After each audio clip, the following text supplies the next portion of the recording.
turn now to the war in Ukraine. A White House national security official said today that the U.S. is looking into sanctions to target the production of Iranian drones Russia is using to attack civilians in Ukraine. It may surprise you that some of those drones include computer parts made right here in the U.S. and European nations. CBS's Livesay has our investigation from inside Ukraine.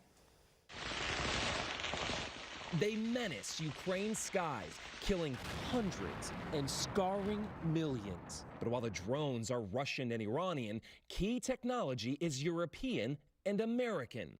The Ukrainian government showed us photos of components produced by U.S. companies Maxim and Microchip, retrieved from Russian and Russian-modified Iranian drones. So what are we looking at here? So this is Orlan 10. It is a basic Russian UAV. Ukrainian drone specialist Pavlo Kashchuk shows us the chip inside. The logo reads U-Blocks, a Swiss company. So without this chip... No, the plane doesn't know where to fly. The same kind of chips are found inside smartphones, tablets, cars, potentially anything used with satellite navigation. But in Ukraine, Russia is using them to tap into GLONASS, Moscow's answer to GPS. Ukrainian lawmaker Yaroslav Yaroshin says at least 6 American companies produce GLONASS-compatible chips. Microchip technology, Chandler, Arizona, that's my hometown. So to be clear, civilians are being killed. Yes.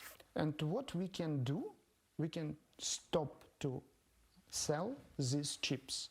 None of the American companies agreed to an interview or would answer whether they do business in Russia.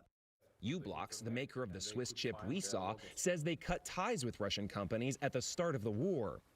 But CBS has seen recent customs forms that show components from the U.S. and Europe are still making it into Russia today through distributors in third-party countries.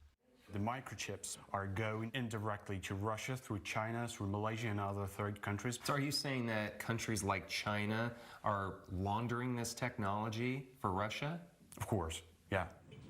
The companies argue it's intended for civilians, but that doesn't stop Russia from using it to kill. If those companies were in this room, what would you tell them?